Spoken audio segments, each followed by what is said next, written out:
Assalamualaikum warahmatullahi wabarakatuh.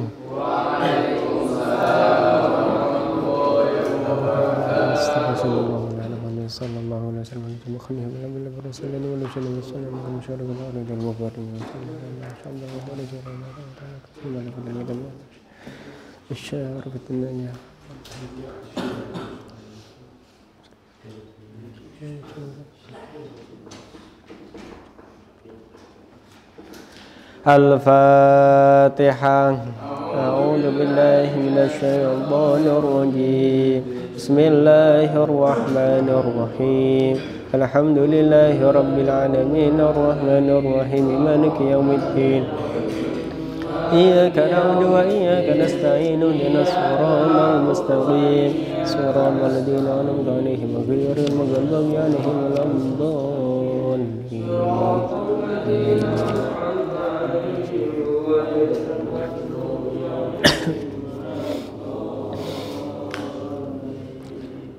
Bismillahirrahmanirrahim. Qala musannif rahimakumullah wa nafa'ana bihi wa bi ulumi fitaraini. Amin ya rabbal alamin. Oke. Bismillahirrahmanirrahim. Sekarang hadis ke 19 ya. Hadis ke-19 dari 40 hadis dari Arba'in Nawawi. Ya, jadi hadis 19 ini temanya adalah pertolongannya Allah dan penjaganya Allah.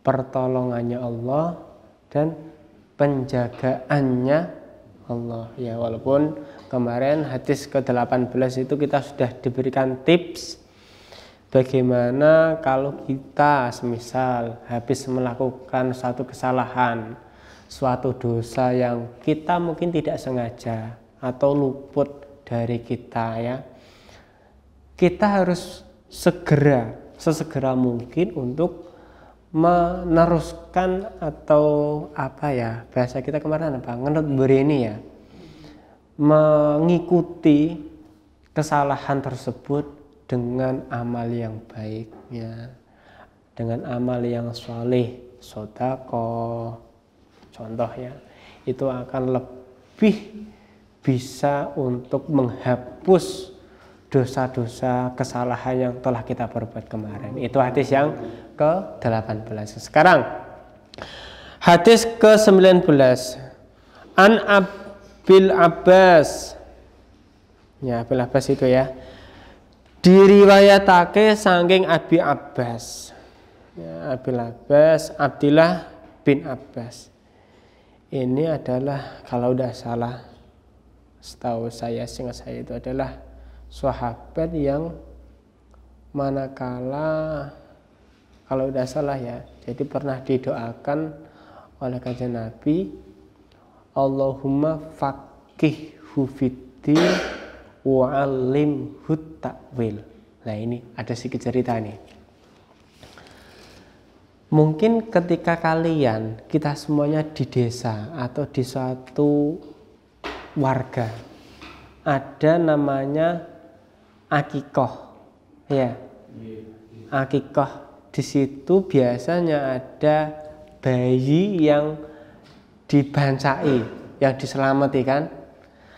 Ketika diselamati itu ada malul qiyam, ya kan? Ya Nabi salam alaika, ya Rasul salam alaika, ya Habib salam alaika, sholawatu alaika. Itu kan ketika bayinya itu dikeluarkan dari rumah, dari sang ayah ibunya, itu kan diuterkan, ya kan? Ada kan? Budaya seperti itu sudah lumayan banyak itu. Lah, ketika diuterkan itu biasanya orang-orang kan pada demek bathuk ya, pada nyentuh bathuk terus disebulkah atau dijape-japein apakah? Ini kan pada ya gak dipoles juga, dilus-lus umrahnya, ya kan? Bahkan ada yang kayak nyepain bedak wangi-wangian, ya kayak bedak gitu dileletin kayak seret. Jadi kayak bahan lelet-leletan kayak gitu, kayak bahan mainan. Aslinya bukan seperti itu, ya. Jadi yang mungkin yang ada di umum, di warga-warga, di masyarakat, itu bukan ajang untuk ngeleleti bayi dengan bedak, dengan poles, enggak, dengan dilus-lus, enggak. Tapi ketika bayi itu dikeluarkan waktu mahlul qiyam, itu bayinya kita doakan. Doanya apa? Ini bisa ditulis ini. Ditulis dulu bentar. Allahumma. Ya, jadi ini yang harus kita benahi ya ketika ada masyarakat kok lagi akikoh, ya lagi tasyakuran bayi yang sudah lahir dan bayinya itu segera dibansai ketika mahlul qiyam itu dikeluarkan, diuterkan, kan ada tuh. Doanya Allahumma faqihhu fiddin. Allahumma faqihhu fiddin. Nanti tak ajarkan tulis, tapi ditulis sementara aja sebisanya. Allahumma faqihhu fiddin wa'allimhu ta'wil. Wa'allimhu ta'wil. Artinya apa? Ya Allah, berikan kefahaman agama kepada bayi ini. Ya. Jadi ketika ini misal bayi ya di hadapan saya, jadi sama orang tuanya itu ada di depan saya. Saya kan mendoakan bayi. Allahumma faqihhu fiddin. Ya Allah, bayi ini fahamkanlah agama, faqihhu fiddin. Wa'allimhu ta'wil, dan ajarkan dia suatu takwil. Ya. Jadi penting buat kita untuk meluruskan yang ada di masyarakat. Ketika ada bayi di mahlul qiyam, ketika tasyakuran akikoh, ya, marhaban ya nur, bayinya lahir, lewat muter. Ini marhaban. Bayinya apa? Allahumma faqihhu fiddin wa'allimhu ta'wil. Ya, ini. Jadi sahabat Abdullah bin Abbas. Radhiya muga-muga ngridoni sapa Allahu Gusti Allah anhuma saking Abil Abbas lan Ibnu Abbas. Kala ngendika sapa Ibnu Abbas. Ya, jadi Ibnu Abbas dawuh, kuntu ana sapa ingsun. Kuntu ana sapa ingsun khalfan nabi ing dalem burine Kanjeng Nabi Muhammad sallallahu alaihi wasallam yauman ing dalem siji dina. Abi Abbas pada suatu ketika berada di belakangnya Rasulullah sallallahu alaihi wasallam. Faqala mongko ngendika sapa Rasulullah, ya gulam. Rasulullah dawuh ngendikan, ya gulam he bocah. Ya gulam he bocah. Kalau bahasa Indonesianya mungkin he ananda. Ya, he ananda. Ya gulam he bocah, ini sak temene ingsun. Ini sak teman ingsun, sesungguhnya saya u'allimuka aweh ngerti utawa ngajari sapa ingsun ka ing sira kalimatin ing pira-pira kalimat. Hei gulam, hei bocah, saya ingin mengajarkan kepada kalian beberapa kalimat. Kalimat. Yang pertama, ihfadillah yahfadka. Ihfad ngrekso sira. Ihfad ngrekso sira. Ngrekso sira. Jagalah kamu Allah ing Gusti Allah. Loh, kok menjaga Gusti Allah? Bukannya kebalik ya? Ya kan? jagalah Allah. Jadi misalnya saya Kanjeng Nabi, kalian yang gulam. Jadi Kanjeng Nabi bilang, ihfadillah, jagalah Allah, yahfadka, mongko jaga sapa Allah, mongko ngreksa sapa Allah ka ing sira. Allah jagalah. Ketika Allah sudah kalian jaga, yahfadka, maka Allah akan menjaga kamu. Maka Allah akan menjaga kita. Nanti saya terangkan. Kemudian ihfad, ngreksa sira, jaga sira. Allah ing Gusti Allah tajid mongko nemu sapa sira hu ing Allah tujahaka ing adepan sira, di depan kamu, ya. Ihfadillah yatfatka, ihfadillah tajidhu tujahaka. Jagalah Allah, maka Allah akan menjagamu. Dan jagalah Allah, maka Allah akan di depanmu. Maksudnya apa coba? Kok Kanjeng Nabi itu meminta kita untuk menjaga Allah? Iya, memang betul. Jadi jangan diartikan kita yang dijaga Allah terus. Jadi harus ada imbang. Kalau kita ingin dijaga Allah, maka ya sebaliknya harus imbang, kita harus menjaga Allah. Dengan apa coba? Zikir tadi bisa. Menjaga kewajibannya Allah. Ya. Menjaga larangan-larangannya Allah. Itu. Jadi kan kalau kita semisal contoh kecil ketika sholat, kita kan memang diperintahkan bayangkan Allah ada di hadapan kita kan, ya kan? Nah, ketika sholat, ada yang masih ingat kasusnya sahabat siapa? Ali, ya kan? Ketika sholatnya khusyuk, karena apa?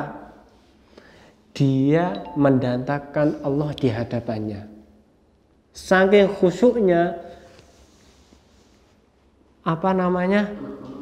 anak panah yang nancep di badannya dijabut oleh sahabat yang lain tidak kerasa.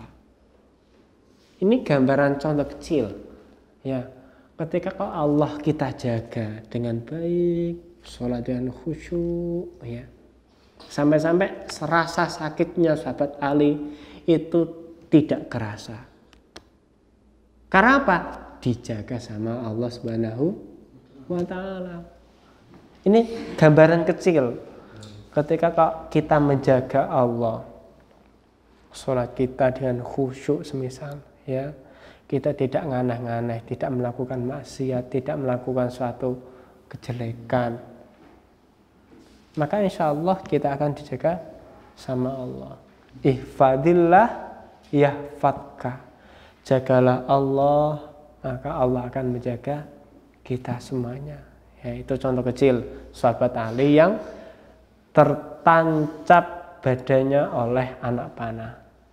Dicabutlah karena dia khusyuk sekali, rasa sakit dijaga Allah tidak kerasa. Itu contoh kecil. Idza sa'alta nalikane nyuwun sapa sira. Idza sa'alta nalikane nyuwun sapa sira. Fas'al mangko nyuwun sira Allah ing Gusti Allah. Ya. Ketika kita minta sesuatu, maka kita minta sama Allah. Contoh kecil yang sering kita lakukan, semisal saya sebagai kerohaniawan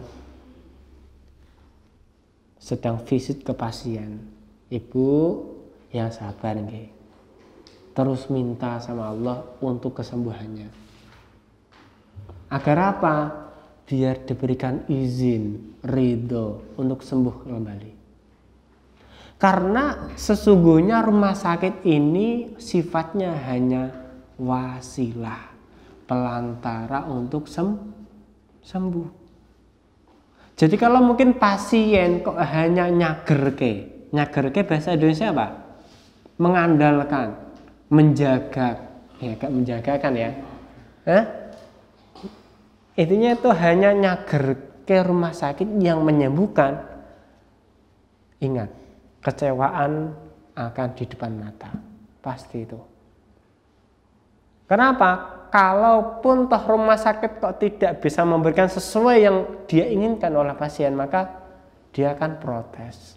Ya Allah, rumah sakit kayak gini sih tidak bisa memberikan pengobatan yang baik, jadi malah tidak maksimal kuotanya dan sebagainya, bla bla bla bla.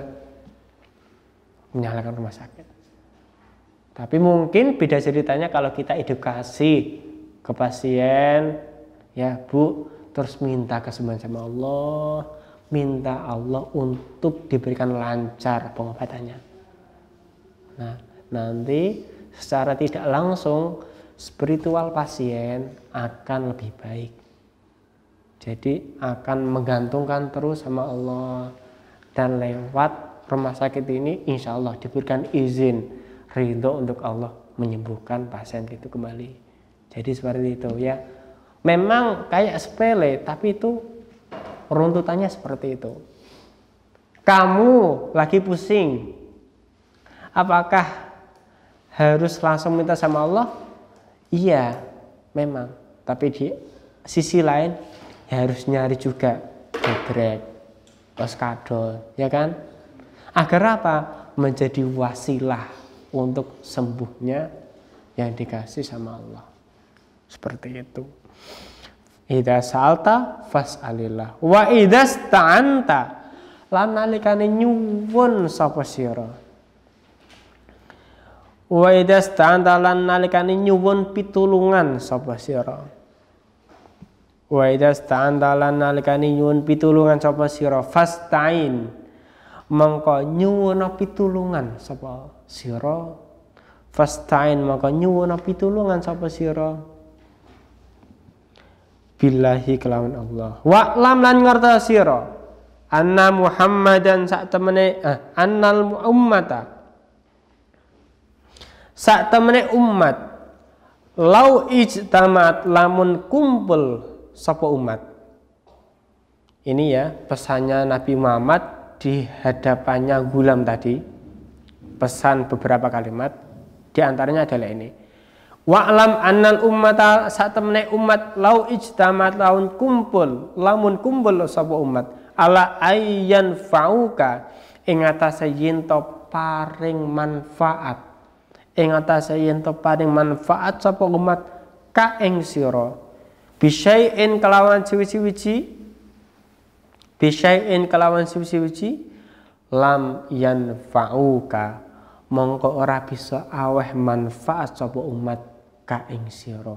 Kalaupun toh umat berkumpul mendoakan semuanya tentang kebaikanmu, tentang kesembuhanmu, ya, maka apa?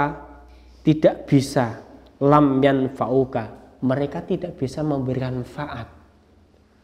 Semisal orang sakit didoakan oleh orang banyak, itu yang menyembuhkan tidak doanya orang banyak itu tidak, tapi apa? Lewat Allah untuk memberikan izin, ya.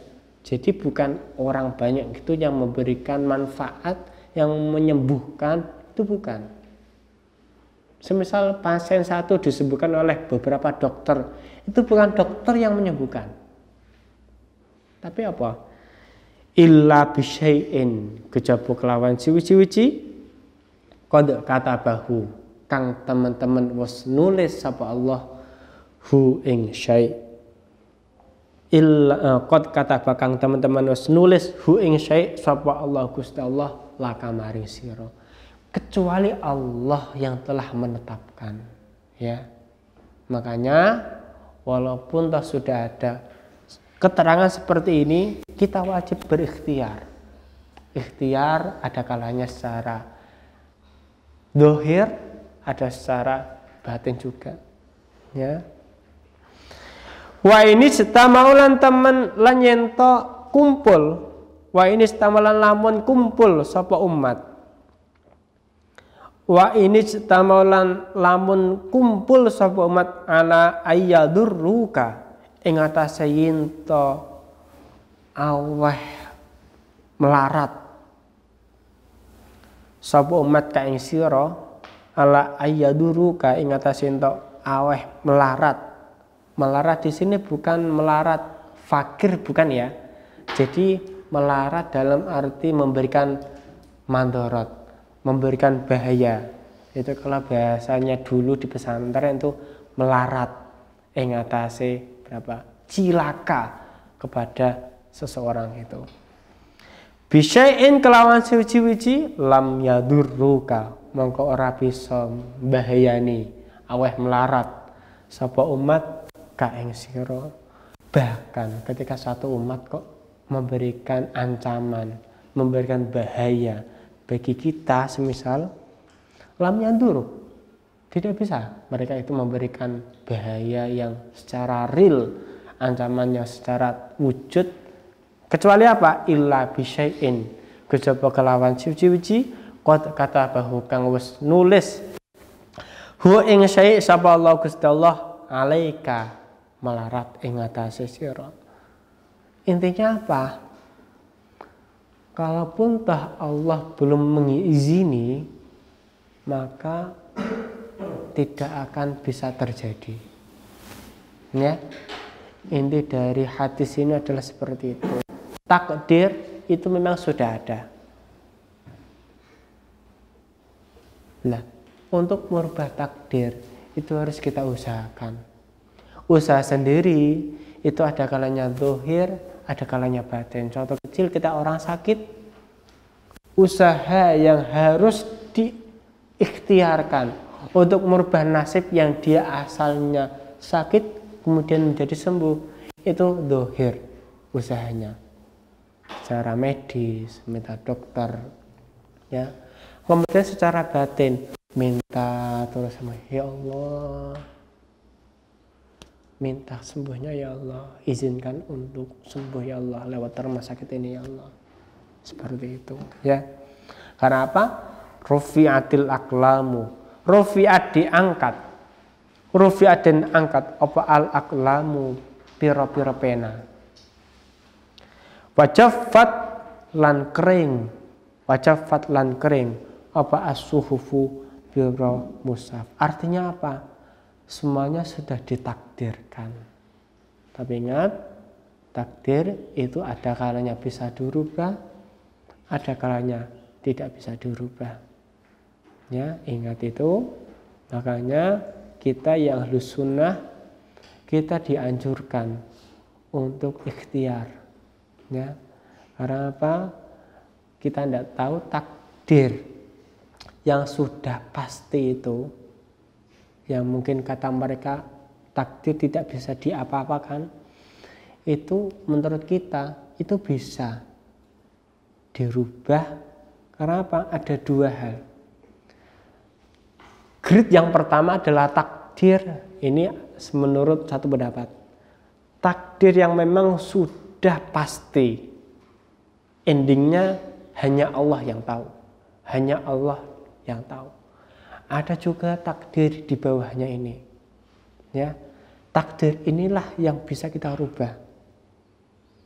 Maka ending yang awal ini kita tidak tahu, Allah yang berhak, yang tahu. Makanya takdir yang ini yang di bawahnya adalah takdir yang bisa kita rubah. Entah kita secara zahir, secara batin, secara maksimal, ya. Nah, ini yang menurut ahlus sunnah insyaallah yang bisa kita rubah, entah secara zahir, secara batin, Ya, rawahu ngriwayatake hadis sapa Tirmidzi Imam Tirmidzi wa qala lan ngendika sapa Tirmidzi utawi hadis iku hadisun hadis hasanun tur hasan sahihun tur sahih ya. Kalau hasan kemarin apa? Hadis yang diriwayatkan oleh berapa? 2 orang ya kalau ada salah ya. Kalau sahih itu hadis yang diriwayatkan oleh 10 orang rawi ya. Oke, wa fi riwayatin wa alam bisawab. Oke, semoga bisa memberikan berkah kepada kita semuanya ya. Selalu diberikan izin ridho untuk selalu beribadah, selalu lebih baik untuk menjadi hambanya Allah Subhanahu wa taala. Oke, kita tutup dengan kafaratul majelis. Bismillahirrahmanirrahim. Subhanakallahumma wa bihamdika asyhadu an la ilaha illa anta astaghfiruka wa atubu ilaik. Wa'alaikum minkum. Wassalamualaikum warahmatullahi wabarakatuh.